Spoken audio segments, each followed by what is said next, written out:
एक बात स्पष्ट कही जाती है कि जिस चीज की नींव नफरत के बिना पर रखी जाए वो चीज कभी कामयाब नहीं हो सकती। ऐसा ही एक बहुत बड़ी घटना हुई जब नफरत के बिना पर एक देश का निर्माण हुआ, और ये हमारी विदेश नीति और कूटनीति का पर्याय है। अब पाकिस्तान भी उन बातों को स्वीकार करने लगा है जिन बातों को हम चौतरफा उसके खिलाफ बोलते हैं। अटल बिहारी वाजपेयी जब पाकिस्तान में जाकर वहाँ के हुक्मरानों से गले मिल रहे थे, तब एक व्यक्ति हमारे यहाँ साजिश कर रहा था हमारे देश को तोड़ने की, हमारे देश के क्षेत्र पर कब्जा करने की। पाकिस्तान मुस्लिम लीग नवाज के नाम से ये पार्टी है। इसी पार्टी की बैठक में नवाज शरीफ ने कुछ ऐसा कहा।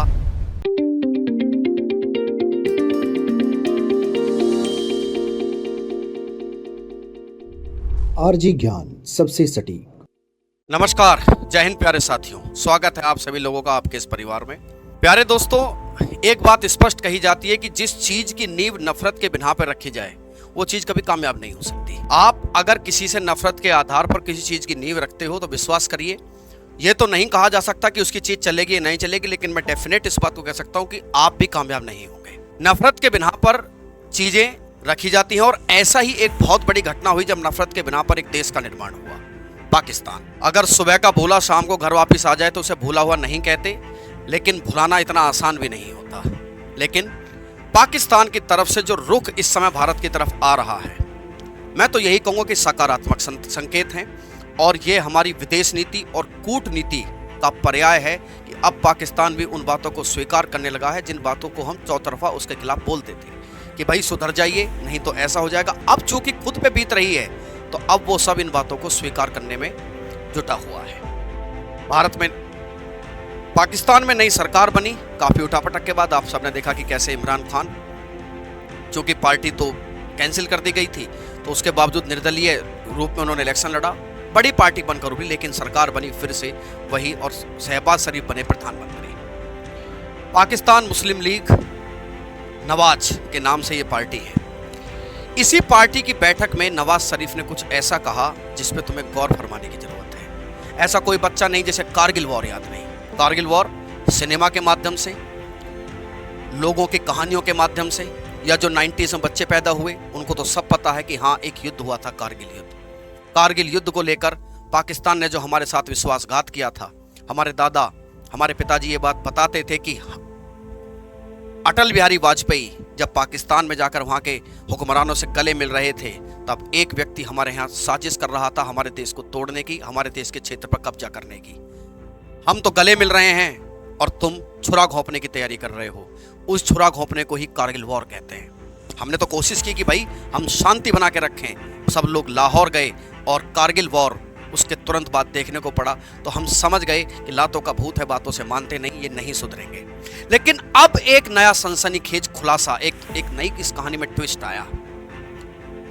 नवाज शरीफ ने अपनी संसद में कहा कि हम आपको बता दें कि लाहौर समझौता हमने तोड़ा था और हम उसके कसूरवार, हम उसके दोषी। अटल जी तो शांति का दूत बनकर आए थे। क्या है लाहौर समझौता, कैसे पाकिस्तान ने इसको तोड़ा, कौन जिम्मेदार था इस समझौते को तोड़ने के लिए? अगर समझौते को तोड़ने के लिए वो शख्स जिम्मेदार था, हालांकि वो शख्स अब इस दुनिया में नहीं है, तो फिर क्या नवाज शरीफ आप उसके गुजरने के बाद इन सब बातों को क्यों कह रहे हैं? आपको कहना था तब वो व्यक्ति जिंदा था, तभी बोलते कि आपकी गलती है पाकिस्तान के इस हुक्मरान के खिलाफ, कि आप ही की इस गलती से आज हमारे जो संबंध हैं भारत के साथ बहुत खराब हुए हैं। कारगिल युद्ध एक इंपॉर्टेंट रोल प्ले करता संबंध खराब होने में। ठीक है, चलिए साहब, आज हम इन सब विषयों पर चर्चा करेंगे। हम जानेंगे कि क्या है लाहौर का शांति समझौता जिसको लेकर पाकिस्तान ने माना है कि हाँ, हमने भारत के साथ धोखा किया था। चलिए साहब, कहानी शुरू होती है हमारी जब हमने परमाणु परीक्षण किया। परमाणु परीक्षण हमारा हो जाता है, उसके बाद पाकिस्तान के हुक्मरान जिस बात को कहते हैं उस बात को सुनना बहुत ज्यादा जरूरी है कि साहब, हम लोग 2 वक्त की रोटी खाते हैं, 1 वक्त की खाएंगे, 1 वक्त की खाते हैं, भूखे सो जाएंगे, पर हम बम बनाएंगे। क्या बनाएंगे? बम। ठीक है, हमारे यहाँ एक पुरानी कहावत चलती है कि तंगाल समझते हैं एक जानवर के पैर में जड़ी जाती है, कि घोड़ी को देख मेंढकी ने भी टांग उठाई तंगाल जड़ने के लिए, लेकिन उसे नहीं पता थी कि तंगाल जड़ने के लिए हथौड़े की चोट मारी जाती है, उस हथौड़ी में ये मेंढकी टिक नहीं पाएगी। हमने परमाणु परीक्षण किया, पाकिस्तान भी इस तरफ पूरी तरफ जो है एक्टिव हो गया, और यह बात भारत को पता चल गई कि कुछ हो रहा है पाकिस्तान में। इंदिरा गांधी जी की उस समय सरकार, कहुटा एक जगह पड़ती है, कहुटा में न्यूक्लियर प्लांट लगा दिया गया, वहां पर न्यूक्लियर प्रोग्राम जो है चल जाता है। इनके एक न्यूक्लियर साइंटिस्ट हैं, हालांकि वो क्या ही साइंटिस्ट हैं, मिस्टर AQ खान साहब। AQ खान साहब जो हैं वो कहीं से न्यूक्लियर टेक्नोलॉजी को चुरा लाते हैं। हालांकि उस देश ने भी उन पर केस किया कि तुमने हमारी न्यूक्लियर टेक्नोलॉजी को चुराया है, चुराकर ईरान को बेच देते हैं, कोरिया तक को उन्होंने बेचा है इस न्यूक्लियर टेक्नोलॉजी को। ऐसे इनके वैज्ञानिक हैं। बहरहाल छोड़िए, कहूटा इस जगह पर जैसे ही न्यूक्लियर प्रोग्राम शुरू होता है पाकिस्तान की, भारत को भनक लग जाती है। कल परसों की बात है, मैं एक फिल्म देख रहा था, उस फिल्म में भी इस दृश्य को दिखाया गया था। लेकिन ये पता कैसे चले? देखिए, इस मुद्दे को पूरा समझना होगा तो, क्योंकि इस पूरी कहानी में न्यूक्लियर प्रोग्राम अपनी इंपॉर्टेंस रखता है। तो काहुटा में चल रहे इस न्यूक्लियर प्रोग्राम की भनक इंदिरा गांधी जी को लग जाती है। हमारे कुछ काबिल अफसर इस पाकिस्तान में जाकर इस बात की जासूसी या इस बात के सबूत जुटाना शुरू करते हैं कि पाकिस्तान न्यूक्लियर बॉम्ब की टेस्टिंग करने की तैयारी में है।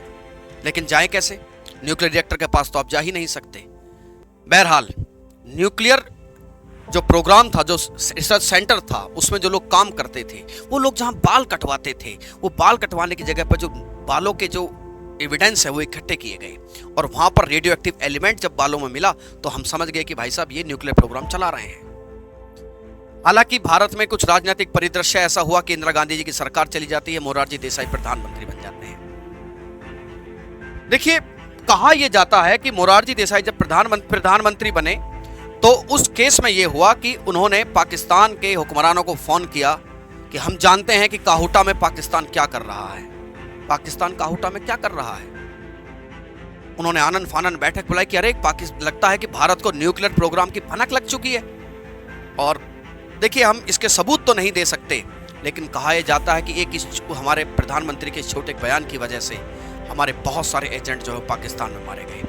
उन्होंने न्यूक्लियर प्रोग्राम अपना शुरू किया, न्यूक्लियर बॉम्ब पाकिस्तान ने भी बना लिया। ठीक है, उसके बाद कहानी आगे चलती है। कहानी आगे आने के बाद अटल बिहारी वाजपेयी जी की सरकार आती है। अटल बिहारी वाजपेयी जी की सरकार में आप सभी जानते हो, पोखरण में हमने दोबारा न्यूक्लियर टेस्ट किए। ठीक है, 15 KT 45 किलो टन और 0.2 KT के न्यूक्लियर टेस्ट जो है 11 और 13 तारीख को किए जाते हैं। ये जब न्यूक्लियर टेस्ट हुए, अब पाकिस्तान बिल्कुल पूरी तरीके से घबरा चुका था। पाकिस्तान समझ गया कि भारत का इसको जवाब देना पड़ेगा। जैसे ही हम इन न्यूक्लियर टेस्ट को करते हैं, 13 मई 1998 को पाकिस्तान ने कहा कि बहुत गलत किया है भारत ने, और ये जो न्यूक्लियर टेस्ट भारत ने कर लिया। देखिए, मैंने आपको बताया है कि इस बात की हमें जानकारी मिल चुकी है कि पाकिस्तान के पास भी न्यूक्लियर वेपन हो सकते हैं। अब पता कैसे चलेगा? ये आप जगह जो देख रहे हो ना, चगाई, यहीं पर पड़ते हैं ये काहुटा, यहीं पर क्षेत्र था वो काहुटा, जिसके बारे में गड़बड़ हुई। 11 और 13 मई को हम पोखरण में दोबारा से बुद्धा पुनः मुस्कुराते हैं, न्यूक्लियर टेस्ट हम कर देते हैं। अटल बिहारी वाजपेयी उस समय हमारे प्रधानमंत्री हुआ करते थे। या आप उस समय की कुछ इमेजेस देख सकते हो। ये शक्ति का प्रदर्शन था। उस समय का अमेरिकी प्रेसिडेंट क्लिंटन साहब भारत की बहुत बुराई करते हैं कि भारत ये कर क्या रहा है, लेकिन हमने साफ कह दिया था कि सब कुछ शांति के लिए है। हमारा किसी भी प्रकार से कोई हमला करना या किसी भी प्रकार को देश को क्षति पहुंचाने का हमारा कोई भी इरादा नहीं है। बहरहाल, जैसे ही 1998 में ये सब होता है, पाकिस्तान की तरफ से नवाज शरीफ जो उस समय प्रधानमंत्री हुआ करते थे, उनका बयान आता है कि हम स्थिति पर नजर रखे हुए हैं और हम अपनी सुरक्षा के संबंध में उचित कार्रवाई करेंगे।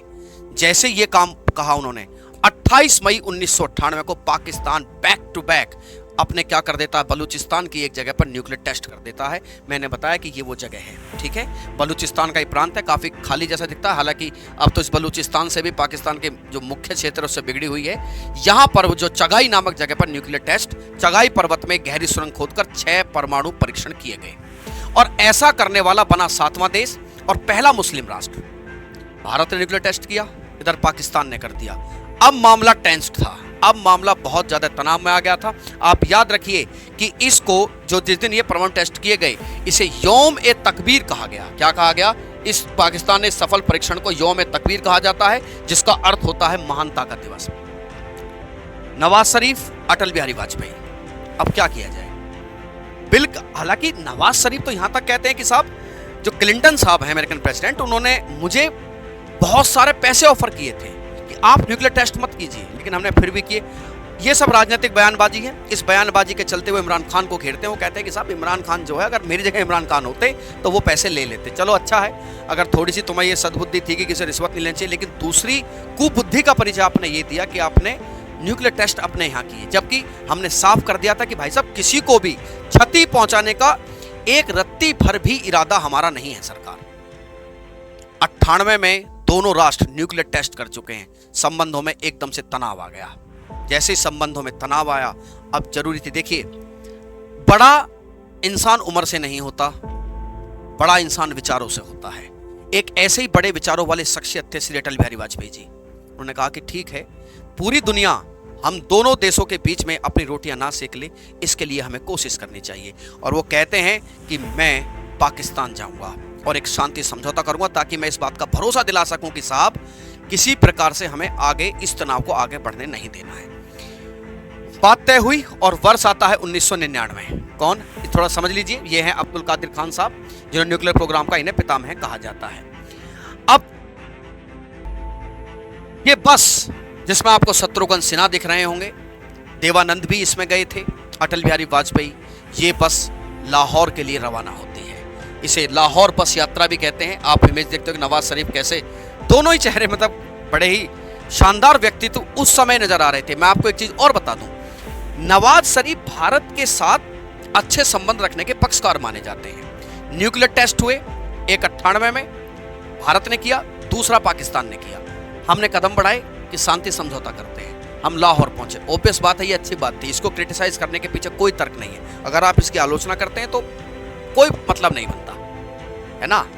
शांति की कोशिश करना एक अच्छे व्यक्ति की पहचान होती है, अच्छे व्यक्तित्व की पहचान, एक बड़े देश की पहचान होती है। ठीक है, फिर पाकिस्तान पहुंचे, नामचीन हस्तियां साथ गई थी और लाहौर में प्यारे साथियों एक समझौता किया जाता है।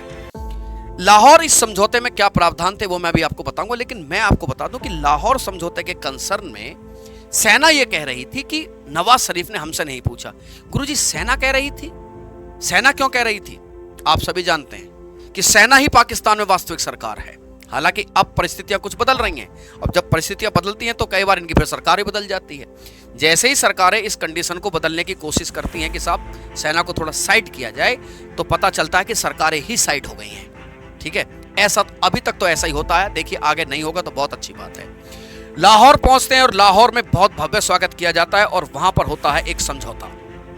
ठीक, 21 फरवरी 1999 को दोनों देश एक शांति समझौते पर साइन कर देते हैं। इस तरफ शांति समझौते पर साइन हो रहे थे और इस तरफ एक फौज का बड़ा हुक्मरान इस बात से बड़ा नाराज था। वो नहीं चाहता था कि भारत और पाकिस्तान के बीच में किसी प्रकार की शांति हो, क्योंकि कहा जाता है कि उसको 1971 की टीस इतनी ज्यादा थी कि वो उस 1971 की टीस को भुला नहीं पा रहा था। क्या थी टीस 1971 की? जब हमने पाकिस्तान के 90,000 से ज्यादा सोल्जर्स को सरेंडर कराया था। कहते हैं कि वो टीस उसके दिमाग से नहीं जाती थी, वो बदला लेना चाहता था। लेकिन इधर नवाज शरीफ, मैंने बताया कि नवाज शरीफ पहले से ही कुछ रुख रखते हैं, हालांकि हैं वो भी ऐसे ही, इनको बारे में बहुत अच्छा कह देना तो बिल्कुल बहुत जल्दबाजी होगी, लेकिन फिर भी वो कुछ रुख रखते हैं भारत के साथ कि ठीक है संबंध कुछ बेहतर रहे।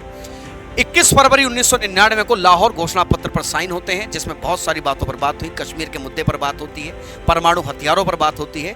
परमाणु हथियारों के बारे में कहा गया कि भाई देखो ऐसा है, परमाणु हथियारों के जो आकस्मिक उपयोग का जोखिम है उसे कम किया जाए। कश्मीर मुद्दे को लेकर बात हुई कि भाई जितना जल्दी हो सके आपसी बातचीत से सुलझाइए।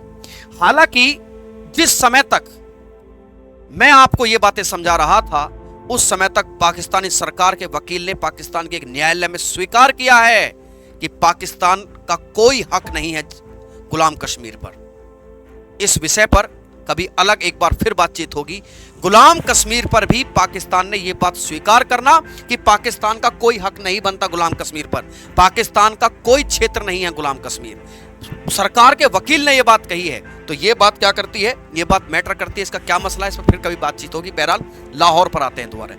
साइन किए गए और जब ये साइन होते हैं साहब, तो इसमें कश्मीर मुद्दे पर बातचीत होती है, विश्वास का निर्माण, मतलब दोनों के बीच म्यूचुअल फेथ होना चाहिए, ये सारी बातें। और आतंकवाद, उसमें कहा कि सभी रूपों को हमें एक सख्त कार्रवाई, आतंकवाद के जितने भी रूप हो सकते हैं उन पर हमें एक सख्त कार्रवाई करनी चाहिए। लेकिन अटल जी वापस लौटते हैं। एक दिन जम्मू कश्मीर से एक खबर आती है, एक चरवाहा ताशी नांग्याल, वो देखता है कि कुछ पाकिस्तान की फौज है जो हमारी टेरिटरी में है। वो नीचे आके इन्फॉर्म करता है, तभी पता चलता है कि पाकिस्तान ने इनफिल्ट्रेशन करने की कोशिश की है। क्या की है? इनफिल्ट्रेशन करने की कोशिश की, और जिसे हम कारगिल वॉर कहते हैं। इस कारगिल वॉर के पूरे सूत्रधार नवाज शरीफ के अनुसार परवेज मुशर्रफ थे। परवेज मुशर्रफ जो अब इस दुनिया में नहीं है। देखिए, पाकिस्तान के जैसे ये लड़ाई शुरू होती है तो नवाज शरीफ बताते हैं कि साहब एक बात समझ लीजिए कि इस ऑपरेशन की जानकारी मुझे नहीं थी। नवाज शरीफ कहते हैं क्यों नहीं थी, क्योंकि बात स्पष्ट एकदम ये है, क्योंकि मैंने बताया जिस हुक्मरान की मैं बात कर रहा था, जिसमें शख्स की बात कर रहा था कि जो 1971 की टीस नहीं भूल पाया था, वो बिल्कुल पक्ष में नहीं था किसी शांति समझौता, वो थे परवेज मुशर्रफ। हालांकि साहब परवेज सेना ये कहती है कि हमें कॉन्फिडेंस में लिया नहीं गया। तुम्हें कॉन्फिडेंस में लिया क्यों जाए? दोनों देशों के बीच में एक कूटनीतिक राजनीतिक समझौता हो रहा है, उसमें सेना क्या करेगी? बहरहाल, लेकिन सेना की एक अपनी अलग इंपॉर्टेंस है। तो हम आपको बता दें कि वो बताते हैं कि मेरे बिना जो है किसी जानकारी के इस ऑपरेशन को चलाया गया। ठीक है, याद रखना कि 2018 में भी नवाज शरीफ इस बात को कह चुके हैं कि भाई साहब मुझे परवेज मुशर्रफ जो उस समय के फौज के जनरल थे, इन्होंने मुझे कुछ भी नहीं बताया था। और जब आपने युद्ध छेड़ दिया तो आपने लाहौर के शांति समझौते की क्या लाज रखी? आपने उसकी क्या वैल्यू समझी? हम आपसे गले मिलने गए, आपने हमारे ऊपर जो है पीठ में छुरा घोंपा। यही बात थी। और अब तो बिल्कुल पूरी तरीके से नवाज शरीफ साहब ने अपनी पार्टी की बैठक में इस बात को स्वीकार कर लिया कि हमने भारत के साथ धोखा किया था, यह हमारा कसूर था। आप में से कुछ जरूर सोच रहे होंगे कि सर दाल में कुछ काला लग रहा है, यह पाकिस्तान जैसा राष्ट्र अगर ऐसी बातें कर रहा है तो इसके पीछे क्या लॉजिक हो सकता है? आज तक तो इनके सुर ऐसे नहीं थे सर, अचानक से सुर कैसे बदल रहे हैं? बात करेंगे, ठीक है।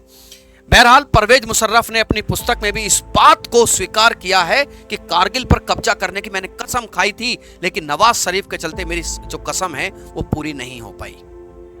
युद्ध रुका, दोनों ही देशों को खूब हमने बड़ी करारी शिकस्त दी उन्हें, और वो सब करके उनको दिखाया कि जिसकी उन्होंने उम्मीद नहीं थी। कारगिल वार की कहानी आप सभी जानते हैं। हमारे जो वीर योद्धा थे उन्होंने जिस तरीके का परचम वहां लहराया, जिस प्रकार के अदम्य साहस का वहां परिचय दिया था, पाकिस्तान के हुक्मरान और पाकिस्तान की फौज के पास उसका कोई जवाब नहीं था। वो हक्के बक्के रह गए थे कि ऐसा भी हो सकता है, यस ऐसा हो सकता है, Indian army can do this, Bharat की फौज ऐसा कर सकती है। चलिए साहब, मैंने बताया कि नवाज शरीफ खुद इस बात को एक्सेप्ट करते हैं कि मैंने कसम खाई थी कि मैं कारगिल पे कब्जा करूंगा, लेकिन नवाज शरीफ के चलते मेरी कसम अधूरी रहेगी। बहुत अच्छी बात है। चलिए, युद्ध तो हमने झेल लिया, तुम अपने घर में तो पहले कम से कम समझौता करो। अब आपके दिमाग में उठा वो प्रश्न कि ऐसी क्या बात है सर कि पाकिस्तान का रुख अचानक से बदल गया? मैंने भी कुछ दिन पहले बताया है कि जिस समय तक मैं इस बात को बता रहा था उस समय तक एक न्यूज और लाइट में आ रही थी कि एक कोर्ट में पाकिस्तान के वकील ने भी स्वीकार किया कि गुलाम जो कश्मीर है वो हमारा है ही नहीं। अचानक से बदला हुआ ये रुख क्यों? देखिए, भारत से आखिर चाहता क्या है पाकिस्तान? क्यों पाकिस्तान को एकदम से अचानक से इस भाईचारे की याद आ रही है? याद इसलिए आ रही है कि मामला देश में खराब है। पाकिस्तान की जो अर्थव्यवस्था है वो चुनौतियों का सामना कर रही है। कर्ज देने से लोगों ने मना कर दिया है कि किसी प्रकार का जो कर्ज है हम आपको देने वाले नहीं है। कर्ज किसी प्रकार का नहीं मिलने जा रहा है। जब कर्ज नहीं मिलने जा रहा है क्योंकि हम आपको कर्ज देंगे, आप सारे नुकसान की भरपाई कर दोगे।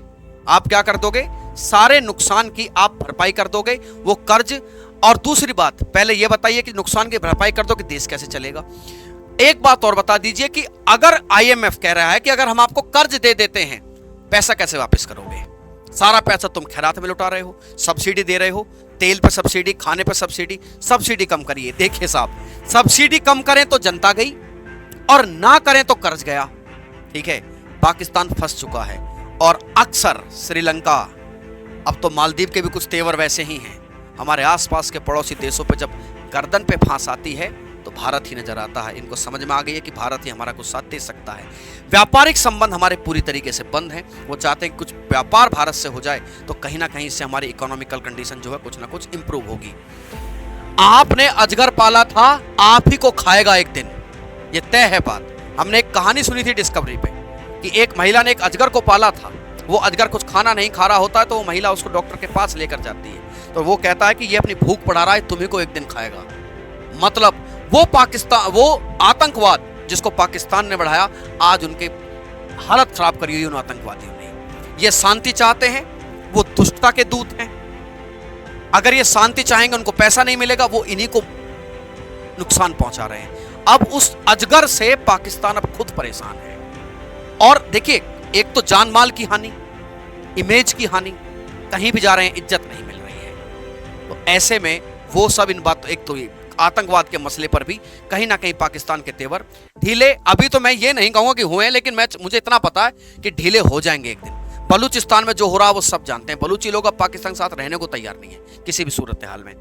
फिर पॉलिटिकल चेंजेस हुए हैं, मैंने अभी आपको बताया कि नवाज शरीफ जो हैं वो कुछ बेहतर माने जाते हैं पहले से ही भारत के रिगार्डिंग, है ना। आपको वो तस्वीरें भी ध्यान होंगी, वो जानकारी होगी जब अचानक से एक दिन प्रधानमंत्री मोदी जी कहां पहुंच गए थे, नवाज शरीफ के घर पहुंच गए थे। ठीक है, पाकिस्तान में नवाज शरीफ का भारत के साथ संबंध सुधारने का एक बहुत बेहतर रिकॉर्ड रहा है कि वो चाहते हैं। देखिए, आप कमेंट सेक्शन में जरूर बताइएगा कि आप पाकिस्तान से कैसे संबंध चाहते हैं। अगर मेरी पर्सनल ओपिनियन रहेगी तो मैं ये चाहता हूं कि ये सुधरे और हमारे संबंध फिर सुधरे। पहले ये सुधरे, संबंध अच्छे हों, यही बेहतर होता है ना। हम ये नहीं चाहते कि वो व्यक्ति अगर पाकिस्तान रहता है इसलिए वो लोग मर जाएं, ये तो मानवता के दायरे से एकदम बाहर बात होती है। मानवता में रह के देखा जाए तो पहले ये सुधर जाए, उसके बाद हमारे संबंध सुधर जाए। और फाइनली मैं ले चलता हूं उस बयान की तरफ, उन्होंने कहा, जो मीटिंग में बयान दिया उन्होंने कहा कि 28 मई 1998 को पाकिस्तान ने 5 परमाणु परीक्षण किए, उसके बाद वाजपेयी साहब यहां आए और हमारे साथ एक समझौता किया, लेकिन हमने इस समझौते का उल्लंघन किया, ये हमारी गलती थी। चलिए, अच्छी बात है, आप स्वीकार तो कर रहे हैं, स्वीकार करते रहिए, क्योंकि एक ये गलती अभी तो आपने केवल शुरुआत की है, आप तो गलतियों के पुतले हैं। आपको ऐसी बहुत सारी बात आगे स्वीकार करनी पड़ेगी।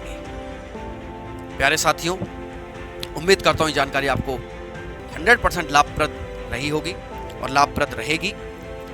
आप पाकिस्तान से भारत के संबंधों के बारे में क्या सोचते हैं, इस बात थोड़ा सा आप इसको कमेंट सेक्शन में मुझे जरूर बताइएगा।